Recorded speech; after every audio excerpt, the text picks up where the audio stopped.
हमारी पूरी यूनिट का एक कार्यकर्ता चंद्रशेखर आजाद। मैं अपने परिवार के बीच में आज इसलिए हूँ कि हम लोग साइकिल यात्रा निकाल रहे हैं। आज यहाँ से उसकी शुरुआत की, क्योंकि ये भीम आर्मी की जननी है धरती सहारनपुर, और जहाँ मैं हूँ ये गुरु रविदास छात्रावास सहारनपुर। यहाँ इसी जगह पे मैंने पहली महापंचायत की थी, जिसमें पूरे देश से लाखों लोग जुटे थे। तो मुझे इस लड़ाई को लड़ने का बल मिला जो अन्याय अत्याचार के खिलाफ हमने शुरू किया। तो आज हमने साइकिल यात्रा शुरू की। ये साइकिल यात्रा पूरे उत्तर प्रदेश के सभी ब्लॉक में, विधानसभाओं में, सभी जिला मुख्यालय शुरू होकर और बूथ तक जाएगी। और जो इस सरकार की नाकामी, उत्तर प्रदेश की भाजपा सरकार की नाकामी, इनको हम जनता के बीच लेके जाएंगे और आम आदमी को बताएंगे कि इस बार इस झूठी सरकार के बातों में नहीं आना है। और हम ये भी बताएंगे कि सरकार, अगर आप हमें वोट देते तो हम आम लोगों को क्या देंगे। हम अपनी बातों को लेकर मैदान में हैं और वो तमाम मुद्दे, चाहे वो प्रमोशन में रिजर्वेशन का हो, एजुकेशन से जुड़ा हुआ हो, चाहे वो जातिगत जनगणना का हो, चाहे वो भर्तियों में घोटाले का हो, चाहे वो महंगाई का हो, चाहे कोरोना काल में जिस तरह से गरीब लोगों की जाने गई उसका हो, चाहे लोग भूख से मर रहे हैं उसका हो, चाहे महिलाओं पे जो उत्पीड़न अत्याचार जारी है, महिला सशक्तिकरण का ढोंग करने वाले मुख्यमंत्री जो मठ में घुस जाते हैं, जब सवाल पूछने की बारी आती है मीडिया से बात भी नहीं करते। जिस तरह क्राइम बढ़ रहा है, अभी 4 व्यापारियों की हत्या कर दी।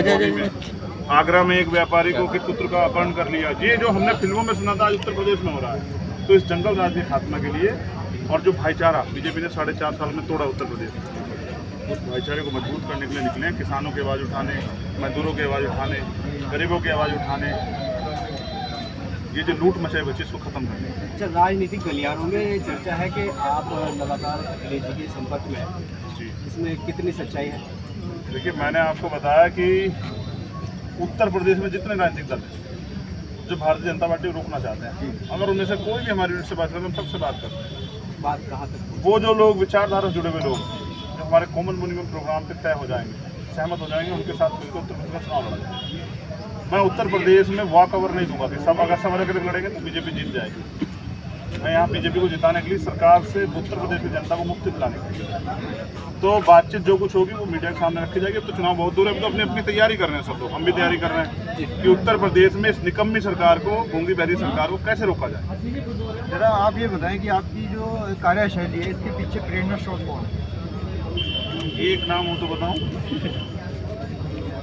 तथागत बुद्ध से लेके सतगुरु रविदास जी महाराज, भगवान वाल्मीकि महाराज, गुरु नानक देव, संत कबीर, गुरु घासीदास जी, जिनके नाम भी शायद आपने कभी ना सुने हो। इतिहास है इसमें राष्ट्रपिता ज्योतिबा फुले, छत्रपति साहू जी महाराज, शिवाजी महाराज, संत गाडगे जी महाराज, नारायणा गुरु, पेरियार साहब, पेरियार लाल यादव, वीर अब्दुल हमीद, सरदार भगत सिंह, सरदार उधम सिंह, सरदार करतार सिंह सराभा, बाबू जगदेव प्रसाद कुशवाहा, जननायक कपूरी ठाकुर, डॉक्टर फरीदी, मान्यवर साहब श्री काशीराम, बाबा साहब अम्बेडकर, और ये पूरा बहुजन समाज जो रोटी से मोहताज होने के बावजूद भी, जिसके तन पे कपड़े नहीं, स्वाभिमान सम्मान की लड़ाई लड़ता है।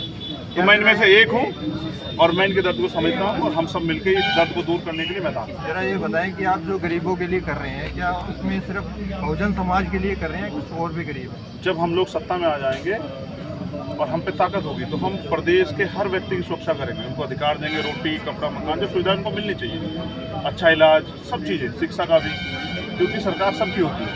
लेकिन हमारी यूनिट जो तय किया, हमने तय किया कि भाई हम उत्तर प्रदेश के वंचित वर्ग के लोग जिनको कोई पूछता नहीं, जैसे कुम्हार, प्रजापति, पाल, कुशवाहा, सैनी, चमार, वाल्मीकि, पासी, धोबी, कोरी, खटीक, जिनको कोई पूछता नहीं, जिनकी लीडरशिप खत्म, उनमें मैं नेता तैयार कर रहा हूँ। वो नेता कहते हैं ना, जिसका नेता नहीं होता उसकी बात नहीं होती। क्योंकि जिनका आपने नाम दिया है वो सब गरीबों के हक के लिए लड़े हैं, न कि किसी पार्टी के। नहीं, आपको शायद जानकारी नहीं। मेरे जो राजनीतिक गुरु हैं वो मान्यवर काशीराम साहब, उनका नारा था बहुजन हिताय बहुजन सुखाय, मैं उसी को आगे बढ़ा रहा। और मैंने जिनकी बात की वो किसी न किसी राजनीतिक दल से अटैच रहे हैं। बाबा साहब का तो अपने 3 दल बनाए उन्होंने, चनुकाश फेडरेशन, RPI, तो ऐसा नहीं। मैंने जो आपको बताया वो मेरी बात है, आपके दिल में जो बात है वो आपकी बात है, मैंने आपकी अपनी बात आपके सामने रख दी।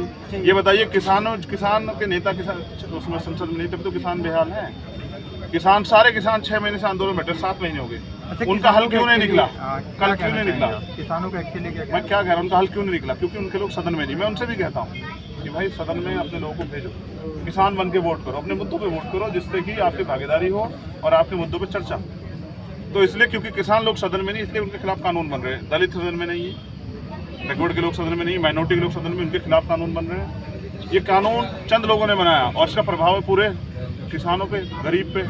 रोटी का तो सबका रिश्ता है ना, रोटी का। इसलिए किसानों के हित में भी उत्तर प्रदेश की जनता को तैयार करने के लिए और इस गुलामी की जिंदगी से मुक्ति के लिए सत्ता को साधन बना के ये जिस व्यवस्था पे आधारित ये भ्रष्टाचार है, चोरी है, लुटेरी, भेदभाव है, इसको खत्म करना है। धन्यवाद। एक सवाल, ये पेट्रोल डीजल की बढ़ती कीमतें हैं, आप अगर साइकिल यात्रा करें तो क्या इसी के लिए ये विरोध प्रदर्शन भी है हमारा, लेकिन कि सरकारों की गाड़ी तो चलती है, सरकारों की गाड़ी तो चलती है सब जनता के पैसे से, सरकार के पैसे से, वो पैसा जनता टैक्स के रूप में देती है। लेकिन कोई बैनर वगैरह दिखा हम कह तो नहीं, इतना बड़ा बैनर आपके सामने बैठा तो है राजा समाजवादी कार्यकर्ता, आप साथ नहीं रहे, शायद आपको पता लग जाता है। साथ है। अच्छा, कुछ नारे आप सुनना नहीं चाहते इसका? नहीं, हम सुन रहे हैं। आपको सुनना चाहिए कि महंगाई विरोधी ये सरकार नहीं चलेगी।